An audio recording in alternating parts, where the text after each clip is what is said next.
नमस्कार, मैं हूं मनीष द न्यूज़ में आप सभी का स्वागत है। तो आज हम आए हैं शादीपुर के स्कूल के यहाँ पे और यहाँ से कुछ ऐसे लोग से मिले जिनका घर लैंडस्लाइड पे जो भूस्खलन है उस पे बर्बाद हो चुका है। तो उनको यहाँ पे एक एकोमोडेशन प्रोवाइड किया है तत्काल के लिए। तो इसी विषय में बात करने के लिए आज हम यहाँ आए हैं। तो चलिए वहाँ के जो जहाँ पर ये इंसिडेंट हुआ है नया गांव डॉक्टर्स कॉलोनी तेलुगु बस्ती के वहाँ पे, तो उनके वार्ड काउंसलर से चलिए बात करते हैं और इस मामले को विस्तार से जानते हैं। सर नमस्कार। सर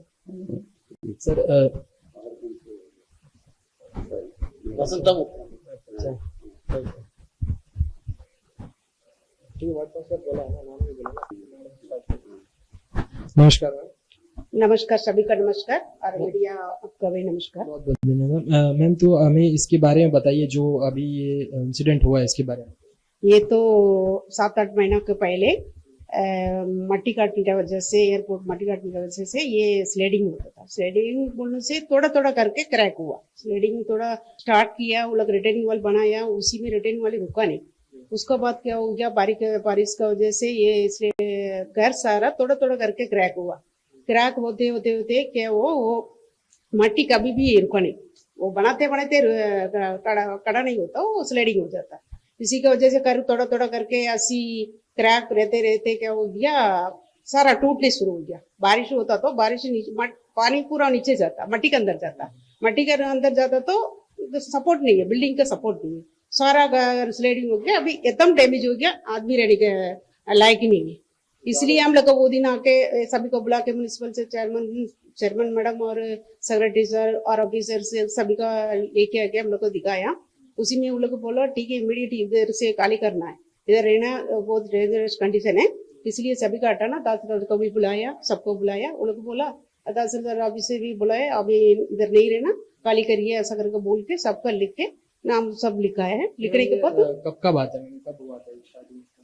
ये परसों 25 को होता। तो अभी स्टार्टिंग इसका मतलब कब हुई? परसों ही सबका डैमेज हो गया था?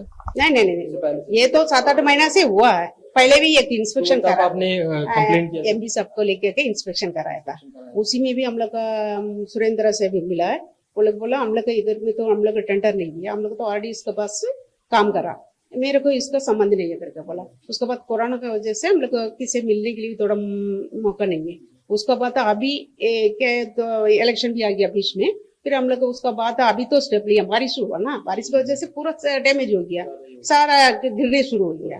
इसलिए हम लोग काउंसलर भी अभी तो इलेक्शन का बाद जीते है ना, इसलिए हम लोग को थोड़ा बुलाया, सबका आया था। तहसीलदार ऑफिस से, डीसी ऑफिस से तहसीलदार सब आके बोले कि हमको आप लोगों को घर में रहना नहीं है, अलग से बना के रहना। वो भी करके देख लिए, उस करने के बावजूद भी वो जो बना हुआ सेट का तरह था वो भी फट रहा है। अभी ज्यादा तर अभी फटना शुरू हुआ है, बोल से एक वीक एंड हाफ इसमें कुछ बारिश हुआ है, वो उसका वजह से कुछ ज्यादा ही फट रहा है, फट चुका है। तो अभी हम लोग उसमें रहने का लायक नहीं है। हम लोग का वार्ड काउंसलर और ex ward councillor Shri Muthuraman sir की वजह से हम लोग आज यहाँ बसे हुए हैं। शायद अगर उन दोनों का सहारा नहीं होता हमें, तो हम यहाँ भी नहीं रह सकते थे। तो सर जैसे कि हमारे वो आपके जो वार्ड काउंसलर उन्होंने बताया कि एसडीएम साहब यहाँ पर विजिट हुए थे, तो उनके तरफ से क्या संबोधन आपको मिला? सर विजिट तो हमारे यहाँ जहाँ रहने दिया है वहाँ भी स्कूल, साउथ पॉइंट स्कूल में भी विजिट करे थे, पूछताछ हुआ है, यही पूछे खाने पीने का कैसा बंदोबस्त सब पूछे, तो हम बता दिए जैसा मुत्तुरामन सर देख रहे हैं और मैडम देख रही है, तो उसमें बता दिए हम लोग जो भी है, जो सर लोग मैडम लोग कर रहे हैं। उसके बाद विजिट लोकेशन भी लेके गए, लोकेशन भी पूछे तो लोकेशन भी दिखा दिए हम लोग। तो वहाँ यही आश्वासन दिया हमें कि हम आप लोगों के लिए क्वार्टर बंदोबस्त कर रहे हैं, बस कोशिश यही है क्वार्टर बंदोबस्त कर लिया कुछ महीने के लिए, हो सकता है 3 महीना हो या तो फिर 6 महीना हो। तो हम ये सोचते हैं कि परिवार का यही परेशानी है, इनका, हमारे परिवार का, सभी का, हम जितने परिवार के लोग हैं, ये परेशानी चिंता खाई जा रहा है कि 6 महीना का रखते हैं, 3 महीना रखते हैं, उसके बाद तो मानसून का स्टार्ट रहेगा, तो उसके बाद हम लोग अलग कर देते हैं, हटा देते हैं क्वार्टर से। तो हम कहाँ जाए, हम कहाँ रहे बच्चों के संग में, और ये परिवार को लेकर हम कहाँ बसे। हम ये सोचते हैं सर कि अगर हमारा लैंड को कुछ करके अगर हम लोग सेट का तरह बना के दे दिया जाए, या खुद हम बना ले, हम वहां बस जाए फिर से। मैं यही निवेदन करता हूँ कि सरकार जो भी है, हर एक डिपार्टमेंट से निवेदन करता हूँ कि हमें अपना घर बसाने का मौका दे दीजिए बस। सर आपके वहाँ पे कोई तहसीलदार नहीं आया जो आपको मतलब कुछ प्रोवाइड करे सब रहने का, क्योंकि आप 20 कह रहे हैं कि 20 परिवार अफेक्ट हुआ है, तो एक स्कूल में आपको कितने रूम दिए गए हैं रहने के लिए? तो उसमें कई सारे परिवार होंगे, बच्चे होंगे, महिलाएं होंगे, तो उनको रहने में कितनी दिक्कतें आ रही है साथ में? अभी तो हमें क्वार्टर इशू नहीं किया है। अभी जो स्कूल में रह रहे हैं तो हमारा तो फैमिली एक सब, हमारा बस्ती जो है हमारा एक फैमिली है। तो इसमें क्या हम लोग एडजस्टमेंट करके दो फैमिली एक रूम में रह रहे हैं। अभी जहाँ क्वार्टर अगर हमें दिला देते हैं तो हम लोग जब एक फैमिली है, बच्चे हैं, उसकी वजह से तो दो फैमिली हम वहाँ नहीं रह सकते। तो कोशिश यही करना चाहिए कि आप लोगों को कि तो सर आपने तहसीलदार से या कोई भी जो कंसर्न अथॉरिटी उनसे जब वो इधर आए विजिट करे, जैसे कि आपने कहा, तो उनसे ये नहीं कहा कि जैसे बड़े बड़े लोग तो रह लेंगे सर, जैसे मैंने देखा कि डेस्क वगैरह ज्वाइन करके रह रहे हैं, तो बड़े लोग रह लेंगे, जो छोटे बच्चे हैं जमीन में रहेंगे, तो अब ऐसा मानसून है तो उनको ठंड के मारे कुछ भी मतलब डिजीज हो सकता है, तो आपने उनसे मांग नहीं की कि रहने के लिए एटलीस्ट कुछ अच्छा या मैट्रेस लगवा दे? जी हाँ, ऐसा तो हम भी उनसे रिक्वेस्ट करे थे, लेकिन तहसीलदार साहब ऐसा बोल रहे हैं कि आप लोग अपना गद्दा मंगाइए, सोइए बोल रहे हैं सर। तो हम तो उतना अभी तो घर ही बर्बाद है सर। अपना बेडशीट लाते हैं, यहाँ सोते हैं, बच्चे लोगों को रहते हैं। मतलब उनके तरफ से यही उनका राय था, यही उनका कहना था। आप खुद अपने लेकर के रहेंगे। तो अभी आप कहना चाह रहे हैं कि जो अभी आपका जितना भी देख रेख कर रहे हैं वो आपके वार्ड काउंसलर कर रहे हैं? जी सर, जितने भी खान पान है, जो भी है सर, रहन सहन, खान पान, जितना भी परेशानी हमारा है वो उनका परेशानी बन चुका है इस वक्त। तो आप एडमिनिस्ट्रेशन से क्या चाहते हैं, मतलब वो आपकी क्या किस तरह से सहायता करें? हम तो यही चाहते हैं सर कि हमें कहीं ना कहीं क्वार्टर्स दिला दे। क्वार्टर्स दिलाने के बाद अगर मौसम सही है तो ठीक है, और मौसम सही नहीं, आप लोग हमारा जमीन जो है वहां से अगर वो कंस्ट्रक्शन को बोल के, अगर रिटर्निंग वाल करके, अगर हमारा जमीन जो भी नुकसान हुआ उसको रिलेबल करके हमें दे दे, हम मेहरबानी करेगा, जो भी हमारे साथ देंगे उनके साथ मिलकर हम एक शेड बना लेंगे, हम वहीं रहेंगे। तब तक हमें रहने का बंदोबस्त करने का रिक्वेस्ट करते हैं। बहुत बहुत धन्यवाद सर। Thank you. तो हम फिर से वार्ड काउंसिल जी से बात करना चाहेंगे। तो मैम आप इस चीज में क्या स्टेप लेना चाहेंगे आगे? हम लोग तो सर पहले से ये तो मेहनत करते हैं, फिर भी अभी कल डीसी सब से मिलेगा और उन लोग तरफ से मदद तो जल्दी से जल्दी मिलने से अच्छे। हम लोग भी परेशान हो रहे हैं, इस लोग इधर छोड़ के हम लोग रहना भी, आना जाना भी, उन लोग एक टेम्परेरी शेल्टर का तरह कुछ भी अरेंजमेंट उन लोग कर दिया तो हम लोग हट जाएगा। वो अपना गाना बनाएंगे, वो लोग अपना काम करेंगे, रहेंगे। वही परेशानी, एक ही काम उन लोग का, और अल्टरनेट कुछ शेल्टर चाहिए उस लोग का। एडमिनिस्ट्रेशन हो नहीं तो सिर्फ सेक्रेटरी हो, कोई भी है उन लोग का डीसी का तरफ से, वही की तरफ से मिलने से अच्छा है, हम लोग को भी अच्छा होता है। बहुत बहुत धन्यवाद मैम। तो आप देख सकते हैं कि इस दुविधा के वक्त में जो हमारे बच्चे हैं जो अभी पढ़ रहे हैं, उनकी एग्जाम नजदीक है, तो जितने भी लोग कॉलेज में हैं, कुछ स्कूल्स में हैं, तो उनसे बात करते हैं कि उनको कितनी कठिनाई, कितनी दिक्कतें आ रही हैं उनकी पढ़ाई को लेकर।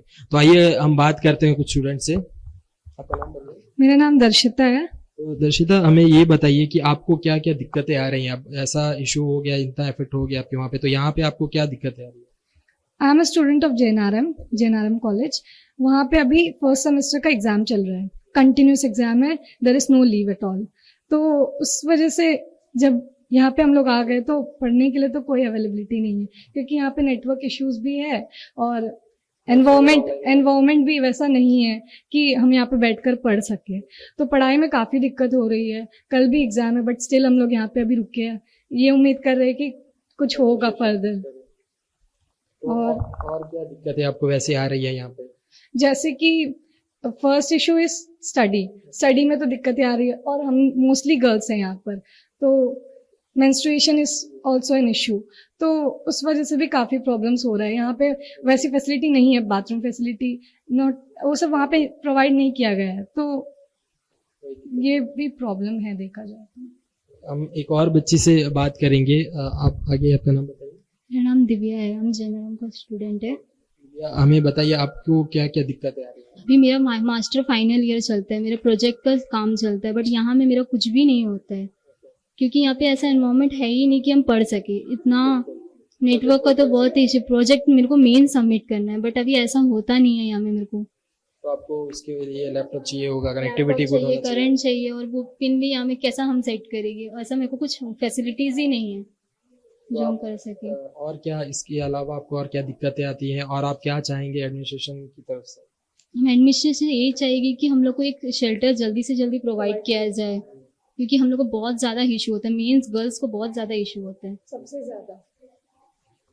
तो ये थे जो स्टूडेंट जिन्होंने बताया कि उनको पढ़ाई के अलावा भी और कई सारी दिक्कतों का सामना करना पड़ रहा है। तो चलिए आइए हम आपको दिखाते हैं कि कहाँ ये रह रहे हैं और कैसे ये रह रहे हैं। हम आपको वहाँ लेके चलते हैं और उनको आपको दिखाते हैं कि ये कैसे रह रहे हैं, ताकि आपको भी पता चले कि ये लोग किस स्थिति से गुजर रहे हैं। तो आइए आके एक और रूम देखते हैं हम यहाँ पर। तो आप जैसे आपको दिख रहा है कि एक बच्ची यहाँ पर पढ़ाई कर रही है, जैसे कि उन्होंने कई बच्चों ने बताया कि उनके एग्जाम्स चल रहे हैं, फाइनल ईयर्स के एग्जाम चल रहे हैं। तो आइए चलिए उन्हीं से बात करते हैं। आपका नाम बताइए। दुर्गा। दुर्गा जी, अभी आपका एग्जाम चल रहा है? जी हमारा एग्जाम चल रहा है। तो आप ऐसे में आपका अच्छा फैसिलिटी नहीं कि आपका पढ़ सके, तो फैसिलिटीज नहीं, हम लोग को पढ़ने के लिए भी नहीं होता, इतना क्राउड है यहाँ पे, ऊपर से इतना चिल्ला चिल्ली, हम लोग को बहुत डिस्टर्बेंस होता है यहाँ पे पढ़ने के लिए। पढ़ने की फैसिलिटीज नहीं, कुछ का भी ठीक नहीं है यहाँ पे। खाना वाना सब तो बराबर हम लोग को मिल रहा है, बट खाना ही नीट तो नहीं है ना। हम लोग को ड्रेस चेंज करने के लिए मुश्किल होता है, हम लोग को वॉशरूम ठीक है, सफाई तो है, बट मुश्किल होता, दूर है यहाँ से, और बहुत सारा मतलब मुश्किल होता है हम लोगों को। बट क्या है, मतलब मुश्किल होता है हम लोग को यहाँ से, मतलब लेडीज है हम लोग सब, हम लोग को मेंस्ट्रुअल इश्यूज होगा, सब कुछ होगा, तो हम लोग ये सब नहीं कर पाते हैं यहाँ पे। तो पढ़ाई बहुत ही मुश्किल से होता है। एक्चुअली यहाँ पे मेरी दीदी जानती वाली दीदी, उनसे मैंने कहा कि मुझे यहाँ डिस्टर्बेंस हो रहा है, थोड़ा सा मुझे जगह दीजिए, मैं पढ़ लूंगी वहां जाकर। तो मैं अभी वहां से आई हूँ, तो वही जस्ट रिवाइज कर रही हूँ मैं अपना। मुझे कुछ भी समझ नहीं आ रहा, मेरे सारा एग्जाम एकदम बेकार जा रहा है। जब से एग्जाम शुरू हुए तब से मैं यहाँ आई हूँ, और मेरे एग्जाम इतने गंदे जा रहे हैं, तो अभी हम नहीं अटेंड कर पा रही है, क्योंकि अभी इतना सारा क्राउड में हम कैसे पढ़ पाएगी, डिस्टर्बेंस तो होगा ना ऑब्वियसली, तो इसीलिए मैं नहीं पढ़ पा रही हूँ। मेरे एग्जाम्स बिल्कुल ठीक नहीं जा रहे हैं। तो आप स्कूल में हैं या कॉलेज में? मैं कॉलेज में हूँ, कौन से ईयर में?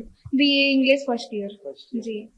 तो और आप जो आप क्या चाहते हैं एडमिशन की, कितने जल्दी ये हो सके? हम लोग यही चाहते हैं कि बस जल्दी से जल्दी हम लोग ऐसा शेल्टर प्रोवाइड करें, फैमिली अलग हो सके, ताकि हम लोग को पढ़ने का भी अच्छा हो, टॉयलेट फैसिलिटीज वगैरह जो भी है, प्राइवेट हो थोड़ा, मतलब सबका अपना अपना, बच्चों के लिए और पेरेंट्स के लिए, सभी के लिए। तो हम लोग को एक छोटा सा ही सही एक शेल्टर प्रोवाइड कीजिए, प्राइवेट, एक फैमिली का अलग से वैसा, क्योंकि अभी सबके साथ क्राउड में हम लोग से नहीं हो पा रहा है, स्टूडेंट से नहीं हो पा रहा है, पेरेंट्स अलग से रहना, उन लोगों को खाना बनाना है, अभी कितने दिन देंगे उन लोग भी खाना, एक लिमिट होता है तो उसके लिए खाना बनाने के लिए, और हम लोग ड्रेस चेंज करें, यहाँ से घर जाके फिर ड्रेस चेंज करके फिर आना पड़ता है, ज्यादा ही बर्डन हो जाता है हम लोगों पे। तो हम लोग बस यही चाहते हैं कि छोटा सा शेल्टर प्रोवाइड कर दीजिए, हम सबको कोई प्रॉब्लम नहीं, बस एक छोटा सा शेल्टर प्रोवाइड कर दीजिए। यहाँ हम लोगों को दिया, हम लोग सेटिस्फाई है, बट यहाँ पर थोड़ा थोड़ा प्रॉब्लम्स हो रहा है हम लोग को। ऐसा नहीं है ना कि सब यहाँ में अवेलेबल है अवेलेबल कुछ नहीं, बट कुछ और भी अवेलेबल होना चाहिए, बट यहाँ में नहीं हो सकता। इसलिए हम लोग बस इतना चाहते हैं कि जल्द से जल्द जितना जल्दी हो सकता उतनी जल्दी हम लोग एक छोटा सा शेल्टर प्रोवाइड कर दीजिए सभी को। Thank you Durga. तो आपने देखा कि श्रीमती वसंता मुत्तुरामन जी, जो कि वार्ड काउंसलर है, उन्होंने ये पानी वगैरह प्रोवाइड किया है। तो आइए चलिए हम आपको दिखाते हैं एक और रूम। ये एक स्कूल है, यही स्कूल पे ही उन्हें प्रोवाइड किया गया है। तो आप देख सकते हैं इनका फर्श बहुत ही गंदा है फर्श। हम ये चाहते हैं कि एटलीस्ट देखिए, इनके पास बिछाने के लिए एक चादर भी नहीं है, ना मैट है, ना चारपाई है इनके पास। तो क्या एडमिनिस्ट्रेशन इतना भी नहीं कर सकती कि उनके लिए एक अच्छा सा रहने के लिए प्रोवाइड करवा दे, उनके लिए मैट्रेस प्रोवाइड करा दे, तकिया गद्दा कुछ प्रोवाइड करा दे? तो अगर एडमिनिस्ट्रेशन नहीं हो रहा है तो हम चाहेंगे कि हमारे आइलैंड के कई सारे लोग हैं जो ह्यूमैनिटी के, जो जितने भी NGO लोग हैं, अगर वो आगे आएंगे, मदद करेंगे इनके लिए, जो भी उनसे बन पड़े, अगर इनके लिए मदद करेंगे, तो वो बहुत ही इनके लिए एक सुख ये रहेगा कि एक बहुत ही आभारी रहेंगे आपके कि उन्होंने आपने उनके लिए कुछ करा है। तो हम ऐसी और भी सुविधाएं हम आपको दिखाएंगे। आइए इनके यहाँ का वॉशरूम देखते हैं कि कैसे।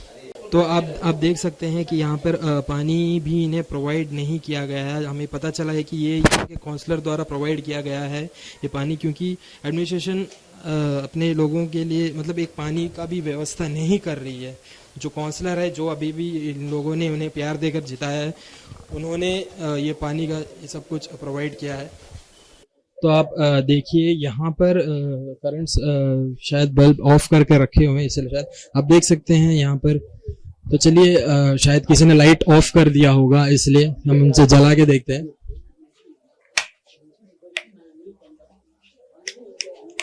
देखिए, आप खुद देखिए यहाँ पर इलेक्ट्रिसिटी का ही सप्लाई नहीं है, ना बल्ब है ना कुछ है। और यहाँ पर जो बच्चे हैं, लेडीज हैं, वो यहाँ पर रहते हैं। बताइए इनकी जिम्मेदारी, इनकी सुरक्षा की जिम्मेदारी कौन लेगा? यहाँ पर इतना सुनसान जगह, आपने देखा नीचे भी सीढ़ी के वहां पे ये स्विचेस भी ऑन है, आप देख सकते हैं। यहाँ पे भी करंट नहीं है। जहाँ हमारे देश में बेटी बचाओ बेटी पढ़ाओ का नारा सभी लगाते हैं और कई सारे स्लोगन्स भी इस बारे में कहे जाते हैं, बट उन्हीं बेटियों के ऊपर आज ऐसी दुविधा आन पड़ी है, पर उनको हल करने के लिए कोई अभी तक नहीं आया है। तो हमें पता चला है कि ऊपर की ओर पे भी कुछ फैमिलीज रहे हैं, तो उनसे बात करते देख सकते हैं कितना सुनसान इलाका है यहाँ पर, और लाइट्स भी नहीं है। तो कितनी इश्यूज हो सकते हैं, क्योंकि जो बच्चे हैं, जो लेडीज हैं, उनको कितनी दिक्कतें हो सकती है, उनकी जिम्मेदारी कौन लेगा? क्योंकि ये एक सेफ्टी का इशू है। तो आइए ऐसे और भी परिवारों से देखते हैं कि ये जो स्कूल का ये दूसरा फेस है, दूसरा बिल्डिंग है। तो हम यहीं पे और एक फैमिली से मिलते हैं।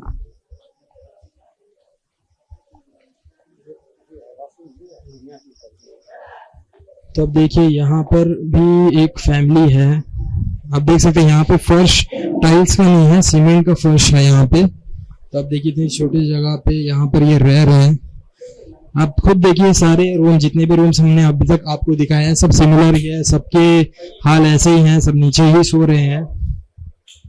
आप खुद देख सकते हैं क्या हाल है इनका। यहाँ पर जो लेडीज हैं वो भी रह रहे हैं, जो जेंट्स है वो भी रह रहे हैं। आप खुद देखिए सारे रूम्स के हाल एक ही तरह से हैं। किसी के लिए कोई अलग से ट्रीट नहीं किया गया या किसी को अलग से कुछ फैसिलिटीज नहीं दिया गया। जितने भी रूम्स हमने विजिट किया है सबके सब सेम है। अब देखिए फैमिली यहाँ पर, चलिए तो आइए चलिए हम बात करते हैं यहाँ के माताओं से, उनको क्या दिक्कत है। सर आप आगे आएंगे प्लीज। आप बताइए आपको क्या दिक्कतें आ रही हैं यहाँ पर? दो फैमिली देखो सर, आप देखते हैं ना, इस तरह है हम लोग का हाल। तो आप लोग आपको और क्या दिक्कतें आ रही हैं इसके अलावा? इसके अलावा बहुत कुछ तो है। ये देखो बच्चे लोग को लेकर हम लोग किस तरह कैसे रह सकते, जल्दी से जल्दी हम लोग थोड़ा क्वार्टर शेल्टर कुछ मिलने से अच्छे है। इस तरह बच्चे लोग को लेकर हम लोग रह नहीं सकते। लड़का बच्चे लोग को उस लोग अलग से रहना, इतना बड़ा बच्चे लोग के साथ हम लोग इससे सो नहीं सकते, और फैमिली को भी मुश्किल होता है। और एक फैमिली से बात करते हैं। मैम सर आप बताइए आपको क्या क्या दिक्कतें आ रही हैं? हम लोग दिन भर मेहनत करके आते हैं, दिन भर मेहनत करके किस तरह के नीचे सोना और ये मच्छर से कटाना हम लोग को बहुत दिक्कत होते है। खास करके हम लोग बच्चे लोग है, बच्चे लोग को उस लोग एक जगह सबको सुलाना है, लड़की बच्चा भी है साथ में। फिर भी तकलीफ झेल लेंगे, बच्चों को तकलीफ होगा तो उनको भी तकलीफ। हम लोग झेल लेते, बच्चे लोग से हम लोग को बहुत देखा नहीं जाता। हम लोग से हम लोग क्या अलग से हम लोग गद्दा में सुलाता था। हम लोग अभी इस तरह जमीन में सोते हैं, खाली जमीन, वो भी ठंडा का मौसम है, सर्दी लग गया है जुकाम का, जैसे ठंडा में सो। आप बताइए आपको क्या क्या दिक्कत बोलिए। ऐसे हम लोग को ये मिला, नहीं तो वो भी हम लोग को टूटा फूटा घर में ही रहते थे। इस लोग दया से हम लोग यहाँ तक पहुंचे, नहीं तो वो एकदम घर एकदम ऐसी पलटी होगी। तो आप देख सकते हैं सबकी मांग एक ही है, सब फैमिली का एक ही इशू है कि जो उनका सेफ्टी हो गया, बच्चों की पढ़ाई हो गया, और जो एक फैमिली एक साथ रह रहे हैं या नीचे फर्श पे सो रहे हैं जहाँ पर उनके लिए ठीक से फैसिलिटीज नहीं है, ना बेडशीट, ना चादर, ना चारपाई, कुछ भी नहीं, वो ऐसे ही रह रहे हैं। तो वो एडमिनिस्ट्रेशन से यही मांग करते हैं कि उनके लिए जल्द से जल्द कोई बड़ी नहीं छोटी सी मांग करे। तो आइए हम यहाँ के वॉशरूम्स आपको दिखा देते हैं कि कैसे हैं क्या वॉशरूम्स। ये लॉक है वॉशरूम, यहाँ पर कोई नहीं है, तो हम यही देख लेते हैं। तो आप खुद देखिए, ये है वॉशरूम। यहाँ पे वॉशरूम हम आपको दिखाते हैं। वॉशरूम साफ सुथरा है, तो पानी का भी कोई दिक्कत नहीं, बट शावर यहाँ पे इनको नहाने के लिए तकलीफ हो सकती है, क्योंकि एक टैंक है यहाँ पर। अगर ज़्यादा से ज़्यादा लोग भी अगर नहाएंगे तो उतना अच्छा सुविधा नहीं, क्योंकि एक टाइम में एक ही लोग आके नहा सकते हैं। मैं बात कर, अगर कोई लड़का होगा तो उनके लिए कोई दिक्कत नहीं होगा। तो जो लड़के होंगे उनके लिए दिक्कत नहीं हो सकती है, क्योंकि वो साथ में एक साथ नहा सकते हैं। ये लेडीज का यहाँ पे हम देखते हैं, लेडीज को दिक्कतें हो सकती है। तो आप देखिए कंजेस्टेड है यहाँ पर। नहाने के लिए एक आई थिंक एक ही शावर है, वो भी बकेट से इनको पानी उठाना पड़ रहा है। ये वॉशरूम, एक और वॉशरूम है यहाँ पे भी। देखिए ज्यादा सुविधा नहीं है, 2 वॉशरूम दिया है 20 फैमिली के लिए। यहाँ पे जो नीचे, जैसे हमने आपको दिखाया, नीचे जो ब्लॉक के लोग थे, जो उतने दूर पे एक नीचे ब्लॉक पे थे, वो भी यहाँ तक आके यहाँ का वॉशरूम यूज करते हैं। और आपने देखा कि वहां पर लाइट्स भी नहीं है, तो जो लेडीज हैं वो यहाँ तक आते हैं चल के उस अंधेरी जगह से, जहाँ पर उनके लिए सेफ्टी का भी इशू हो सकता है बच्चों के लिए। तो आपने देखा कि नया वहाँ के डॉक्टर्स कॉलोनी तेलुगु बस्ती के लोग कितने सारी दिक्कतों से गुजर रहे हैं।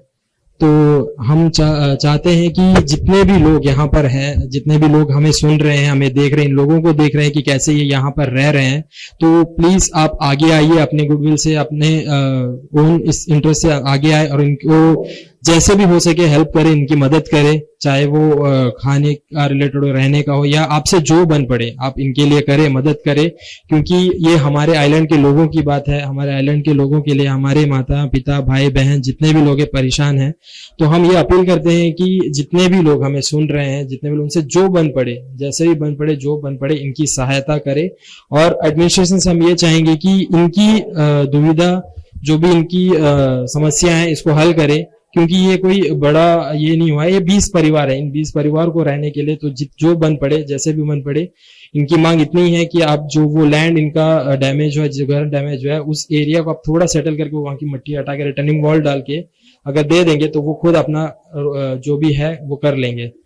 तो हम गुजारिश करते हैं कि जितने भी लोग हैं आगे आइए, मदद करिए, जो भी आपसे बन पड़े मदद करिए। क्योंकि मुसीबत के वक्त हम सब अगर एक साथ रहेंगे, एक साथ हम अपने ही आइलैंड के निवासियों को देखेंगे, तो यही हमारे एक इंसानियत को दर्शाता है।